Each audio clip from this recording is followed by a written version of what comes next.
We'll see just what we get tonight. We are looking at the new version of Logic 10.7.5, essentially a maintenance update, and yet we were, glad to get some features which I think are going to be super nice in this process. Um, so we're going to look at a little bit of some of the stuff as I've explored today. And then if we get anybody on here, we will certainly be answering questions or looking at something specific if that's what you're wondering about or anything like that. Hey, Jamie Hall, how's it going? First and foremost, one of the things I've been frustrated with today, and I'm curious, I'll ask this a couple times depending on who jumps on. When you go to the release notes here, are you getting the actual release notes for the 10.7.5 or is it still just showing up as 10.7.4? I feel like this is a bug that's happening with Ventura and Safari. That it's not showing me those because I've seen other people post these out there, and when you do like a Google search, I'll show you this. It shows you this right here. It like gives you a little preview of the actual release notes, and then when you click on them, it just takes you to the same 10.7.4. So a bug in Ventura, Safari, or the website, all kind of annoying. And so I've had to find those someplace else. I've searched for them every time I pull them up. They're not popping up. So I did find them on somebody else's website. So I have access to them. It's just kind of annoying that that those weren't readily available. It's not a huge list, which is not surprising since it's a maintenance update. We're looking at all the main tools that they've talked about, but there are some smaller things which I haven't seen on a full list yet, so I'm curious to see a full list. For example, one of the things that I've certainly seen now, oh, I didn't want to pull that all the way up, there we go, is that, for instance, under the Logic Pro main menu, instead of preferences, that is now called settings. They just changed the name of the whole thing. And so these are now in the settings. And so we have a bunch of settings that we can change instead of, the preferences. This is only a minor thing. It's not a big deal, right? Except, if you've been making tutorials, or there are some places where that could be a little annoying. But I'm sure we're all going to be saying go to the preferences, and someone's going to say the settings, you mean? So it's just funny how we're changing some of the wording around things at this point. I have dug deeper, and I'm still not pulling any of my projects that I care about into this version yet until I test it out some more. So we'll just pull some random files over here. I'm super pumped about the new clip gain tool. And so, we can hover and do that. The thing is, it is tied into the clip gain that we've had in our region inspector the whole time. So you can see as I move this up and down, this number is moving up and down right here. So we've had access to this the entire time. It's just now we have a tool that lets us do it over here above them. That means a few things. One of them, it means that when we're doing this, we only have a flat line that we can move up and down. There's no nuanced changes or fades or dips or changes over time. If we want to do that, we still have to really go into the automation mode and then either use track or region automation. So this region automation, let's move it down like that. That's going to make that change over time. If we use this, it'll still make that same change over time. It's just going to start from a different place.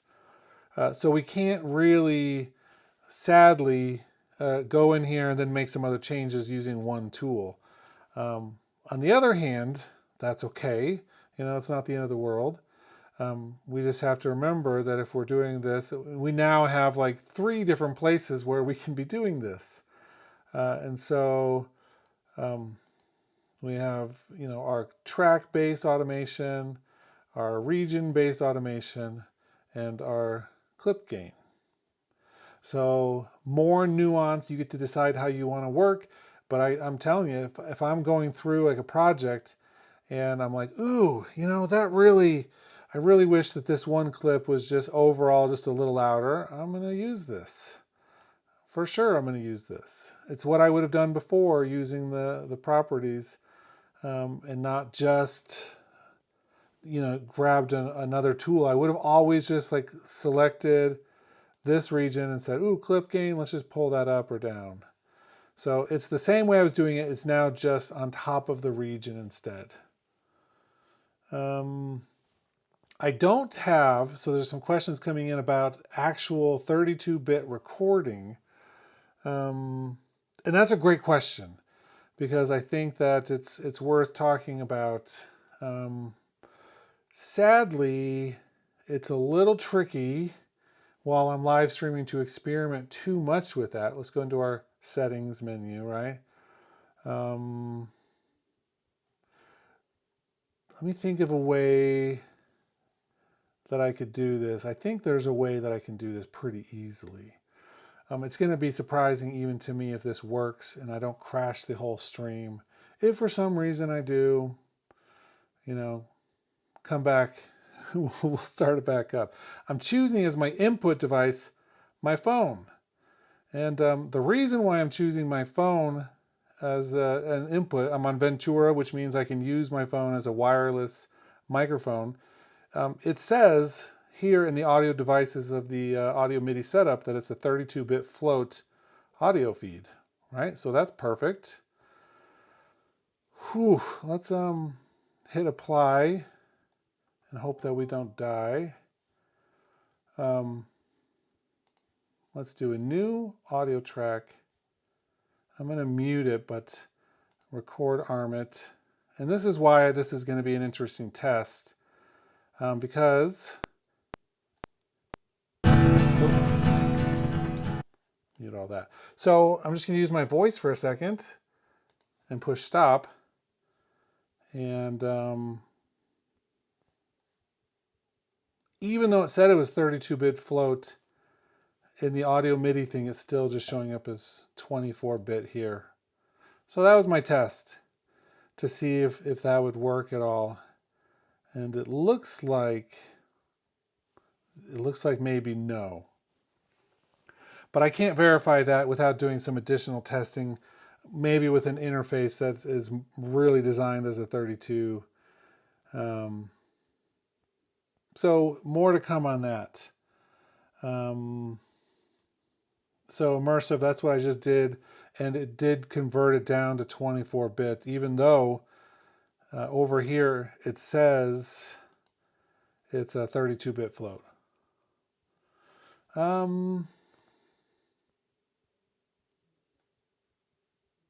Maybe, it might be. I got to experiment with that a little bit more, for sure.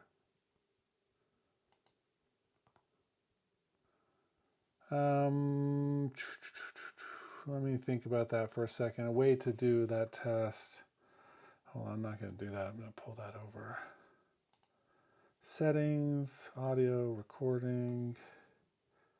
Well, that answers your question already. The settings, recording type, don't even have a 32-bit float option here. So we're still stuck at 24-bit. If we turn that off, I'm assuming it's going to go to 16-bit. So, yes, we can import 32-bit float files, but we cannot record at them. I feel like we're always taking like 2 steps forward and 1 step back. Does anyone else feel like that? I mean, geez, we can use the files, but we can't actually record them. Okay, cool. Oh my gosh. We now have Ventura with the iPhone wirelessly recorded. It says it does 32-bit flow, but we can't even record it into their flagship audio software. It's just interesting. Okay, so moving on, right? whatever that is, that's what it is. Let's delete all that stuff, erase, and delete those. Okay, cool. Most everything feels about the same. I wouldn't say there's a huge difference. It does feel like every once in a while I'm looking at something and I'm like, wait, was that a little different? Or is that the same? I can't tell. So there's obviously some small nuances.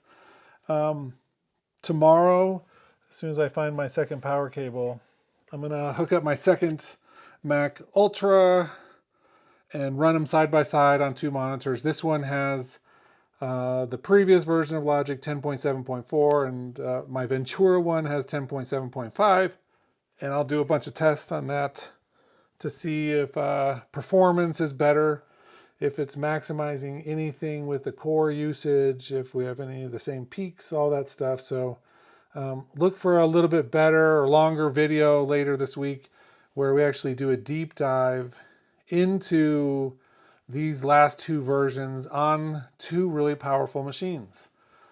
Because I think that we're hoping with 10.7.5 that it's not just these new features that we've been looking forward to, but that it's also adding on some more power. I mean, we really want that overall, right?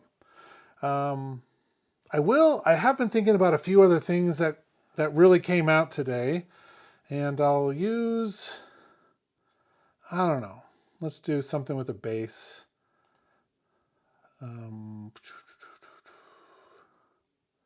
Acoustic bass,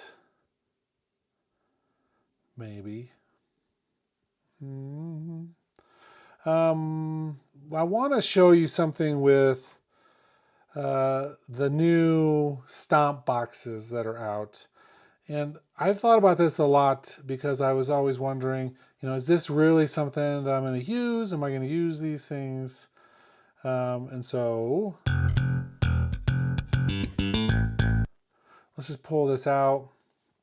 So with these, we have now our stomp boxes that are all separate, right? So say I just wanted to do like one of the Autofunk, right? Cool.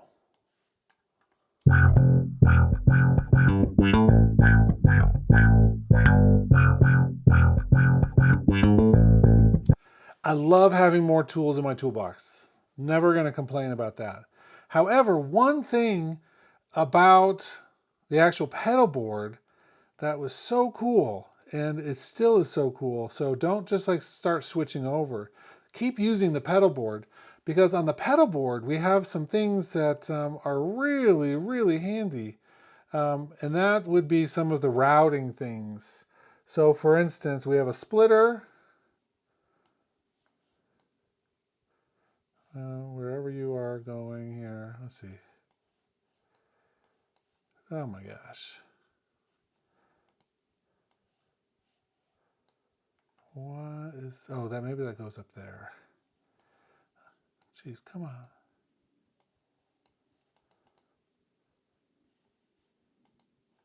There we go.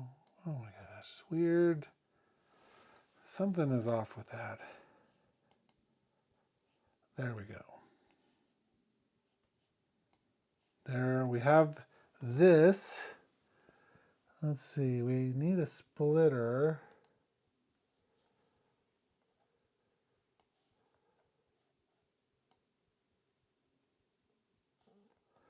Oh my goodness.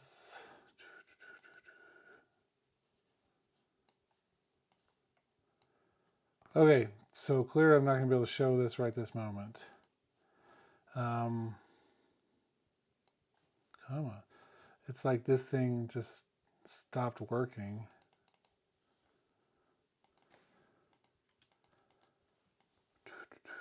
And every time I grab that one, it's like grabbing the wrong one.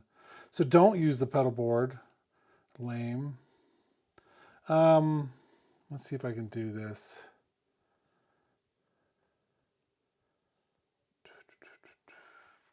Oh my goodness, this is so annoying.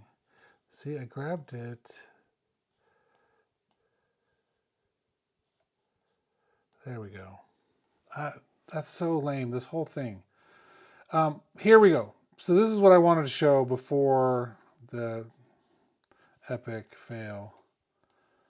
The splitter, which looks like, oh my goodness, let's try to grab the right one. There we go.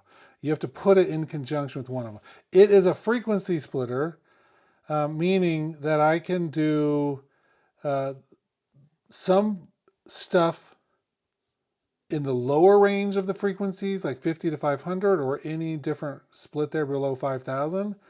And then I could do some of the other stuff in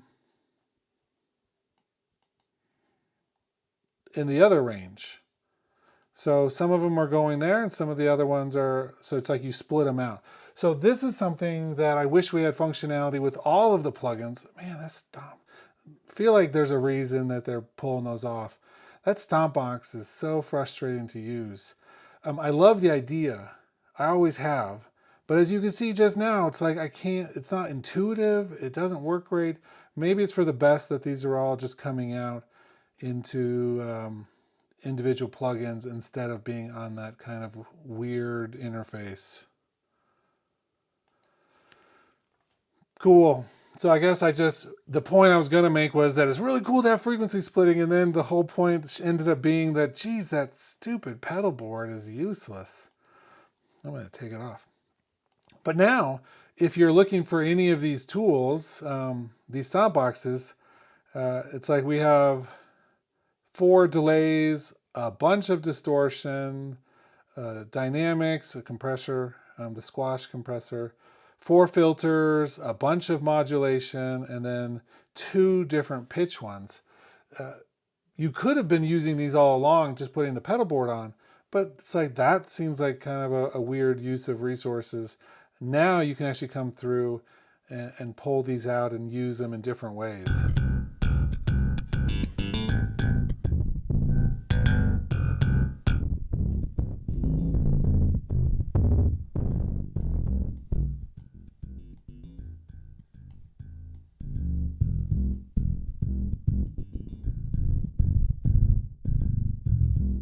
So it's going to be fun to mess with these in a new way without having to think about them inside the pedal board format. Okay, so that's cool.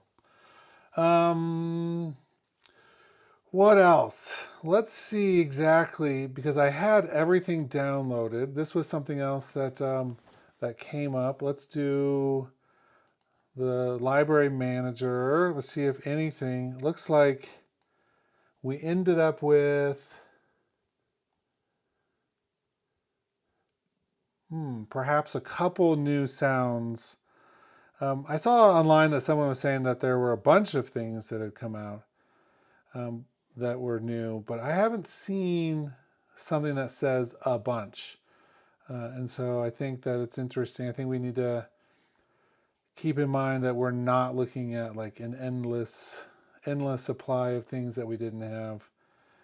Here are some electric drum kits, and that might be it. So let me download those while I'm here. Let's just select all uninstalled. And it's just under 2 gigabytes of a download. But like I said, I had everything updated fully recently. I don't usually leave that empty. So there are a couple things that for downloading as well. Not as many as some of the other videos I saw made it look like. But it looked like maybe a couple things. Cool. Let me authenticate real quick. Okay, so what other things are you curious about in terms of how it's working? If you look at the full list of what's new, there are some new key commands, which are kind of interesting. Let me pull up the list real quick. There's a new key command called remove crossfades.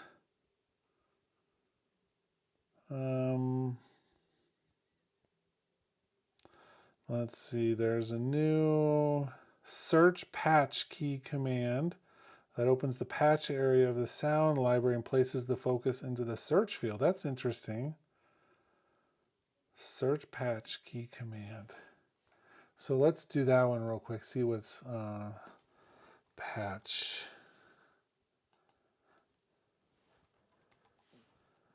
Search patch. Right now, nothing is assigned to it.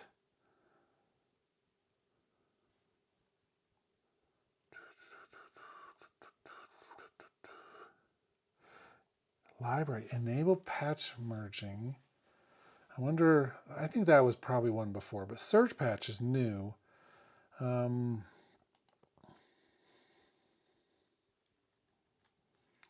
Cancel. Cancel. Let's see if I can find any that are actually going to work with S in the name.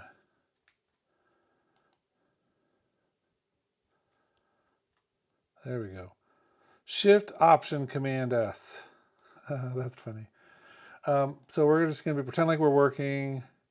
I'll hit those key commands, and all of a sudden we just are popped up right there. So that's all that key command does is just open it up, the library, and you can type into the search feature to find something that you're looking for.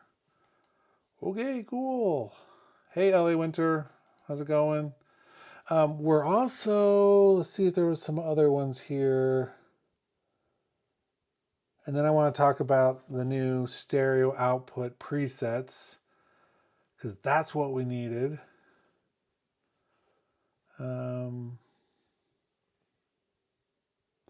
Smart Tempo now provides a method for giving the analysis algorithm hints regarding location of beats in a region. I'm going to have to test more of the Smart Tempo editor and whole functionality.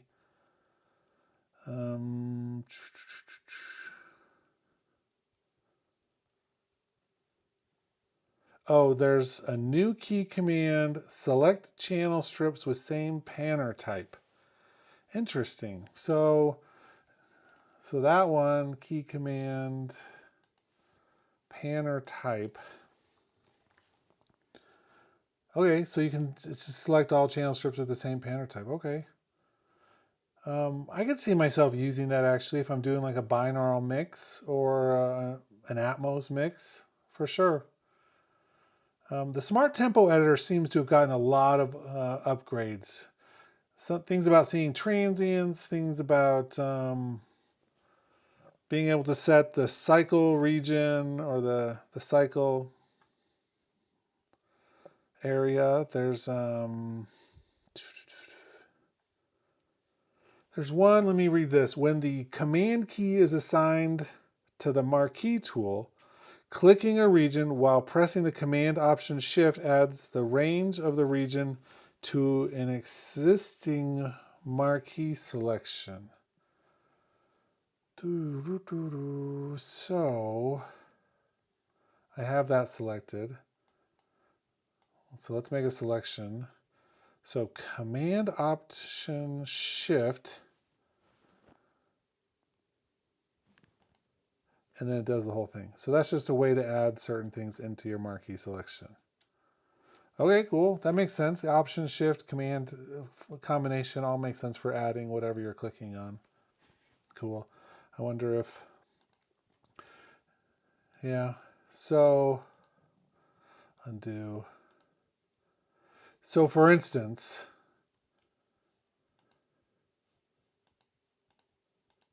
we have something over here. If you just did command option, it would move the marquee selection to that region.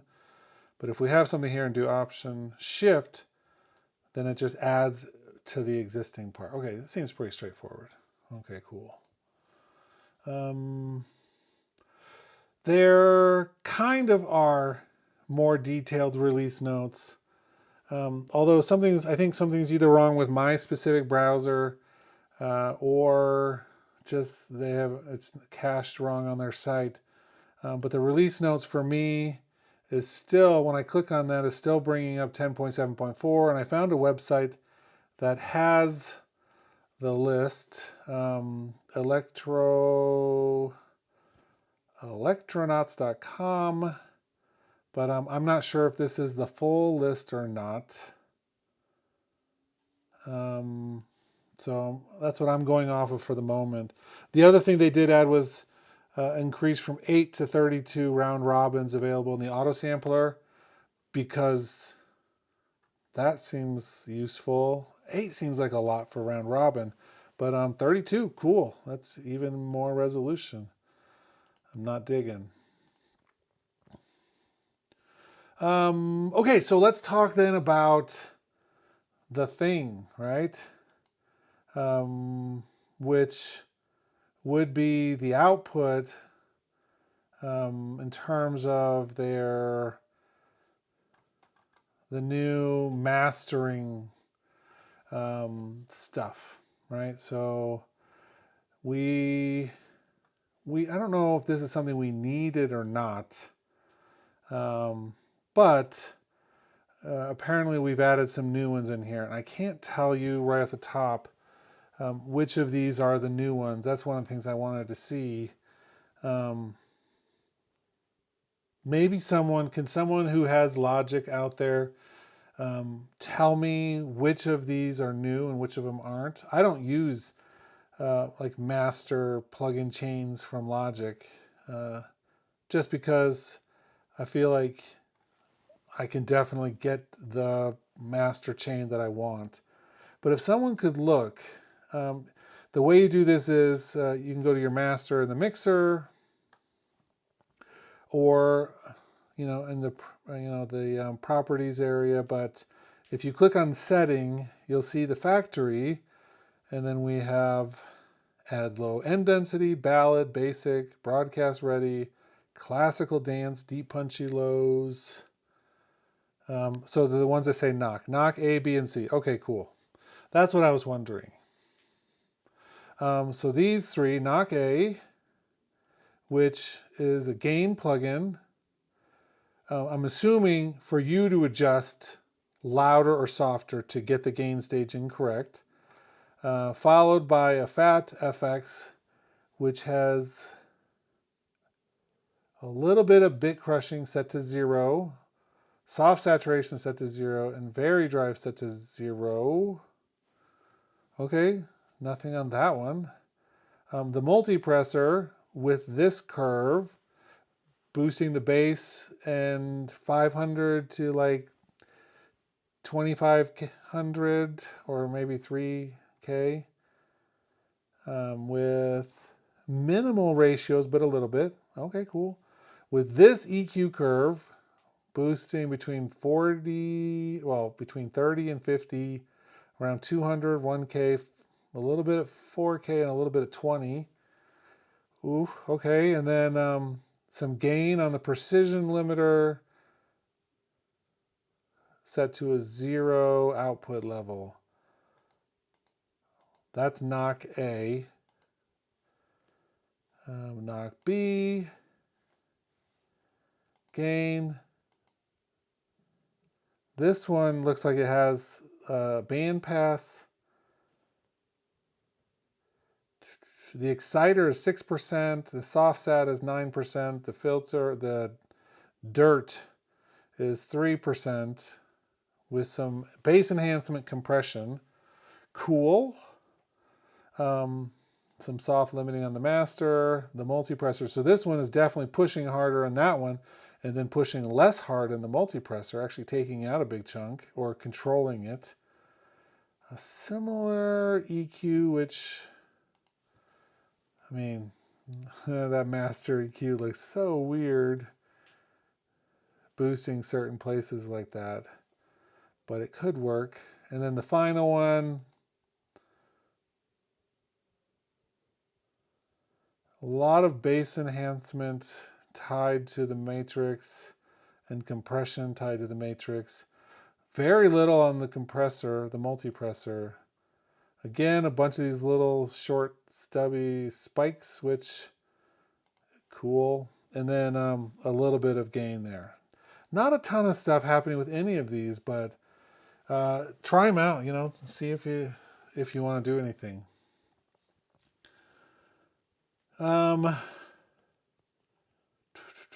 Yes, clearly. Well, even for hip hop, I mean, theoretically, most of the hip hop, low frequency stuff is going to be in the mix, not at the master. But I mean, I've seen a lot of hip hop mixes, and those you're going to have to tweak all of those settings. None of that is going to do anything magical. Frontman says, does the new sampler pitch stretch? It has for a long time now. And then how much latency is the master chain adding?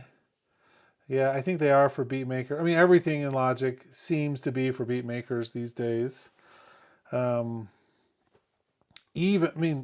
Everybody, you have to realize that most of these new features. So say we're looking at, okay, let's look at Drum Machine Designer, right? Let's load up Drum Machine Designer. Dun, dun, dun. And let's just load in Brooklyn Fields, right? So now, in the old version of Logic, let's just add a couple more tracks here. In the old version of Logic, we couldn't do this right here where I say create a track stack, summing stack. Do you know why you couldn't do that? Because the Drum Machine Designer is a track stack. That's a summer. And so you couldn't do that where you just put in one of the DMDs right inside of another summing track. The main reason we got the ability to nestle summing tracks into other ones are for the beat makers. I'm not joking. The other thing is with the free tempo recording, that's something that tons of people who are making beats want to be able to do tap to tempo, and this is like a solution without giving you actual tap to tempo. And so there's that. A lot of them want to use 32-bit float samples that they've picked up in various places. It's like every single one of these things is designed for those who are making beats. Ellie Winter says, I love using the new record from MIDI effects slot with scalar. Cool. And in fact, this is something that's still for beat makers. I hate to say it, but it's probably true. I'm maybe exaggerating a little bit. But let's do vintage electric piano, right? And then we're like, okay, cool. Let's put on a chord trigger.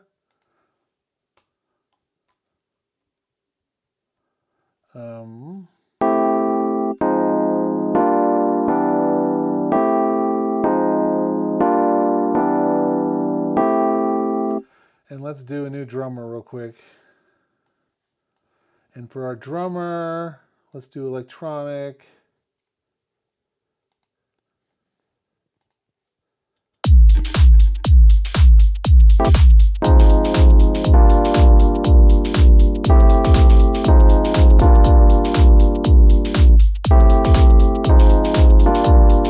Right?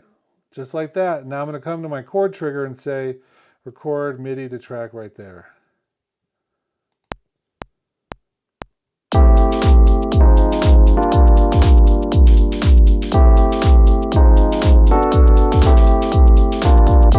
Oh, that last chord was the wrong one. But now I can just come through here and be like, that's the wrong one at the end there, or that one.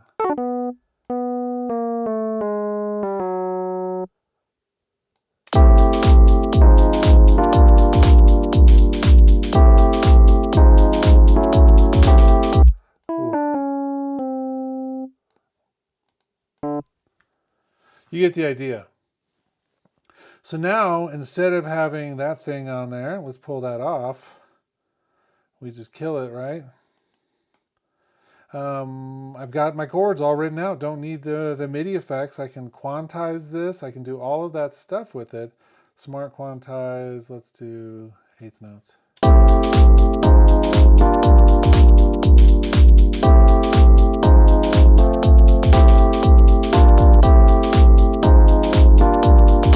Let's just repeat that instead of looping it, or let's loop it instead of. Okay, so super useful, right? I love having that ability to record in. And by the way, you don't have to load a MIDI effect in to do that. I can literally just say record MIDI track, and anywhere those little orange arrows are, they're going to do that. So you can set them up in a template or anywhere. You don't have to have an actual thing. It's just going to steal the MIDI at that point, which is super useful.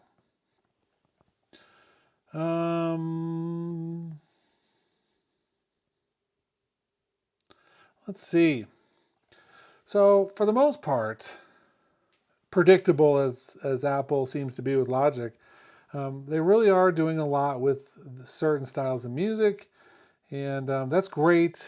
But it's like, then let's go even further, give us more drummer things. But we have been getting more kits. It's just not the styles that everyone is hoping for, and so you have to realize that if time after time Logic updates its percussion, beats, drum packs, and all that stuff, and it's not in the style of music you're in, then perhaps Logic isn't the style of music you're looking for.